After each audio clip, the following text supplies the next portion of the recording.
Bonjour. On a tous rencontré des personnes dans la vie, des gens qui sont artificiels et centrés sur soi-même.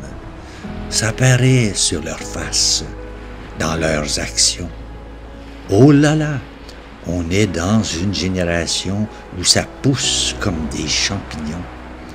Écoutez bien ce que dit Thomas Merton à ce sujet, d'une profondeur incroyable.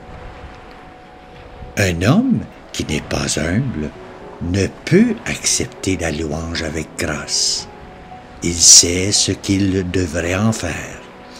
Il sait que c'est à Dieu que la louange est due et non à lui-même, mais il la transmet à Dieu de si mauvaise grâce que c'est lui-même qu'il élève et il attire l'attention sur lui par sa propre maladresse. La louange contrarie et trouble celui qui n'a pas encore appris l'humilité. Peut-être même perd-il patience lorsqu'on le loue, irrité par le sentiment de sa propre indignité. Et s'il n'en laisse rien voir, du moins ce qu'on a dit de lui le hante, l'obsède son esprit et le tourmente partout où il va.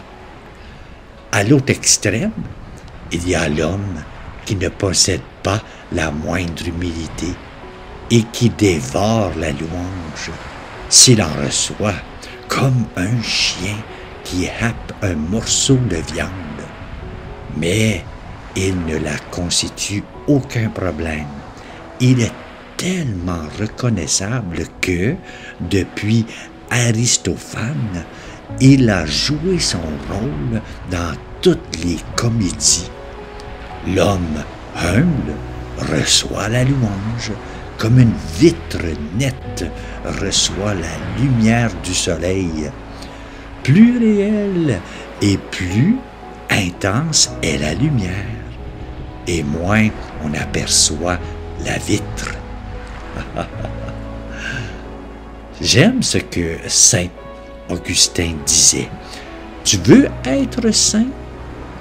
Je vais te donner non pas un, mais 3 conseils, 3 vertus qu'il te faut cultiver pour marcher sur le chemin de sainteté. Premièrement, humilité. Deuxièmement, l'humilité. Et troisièmement, l'humilité.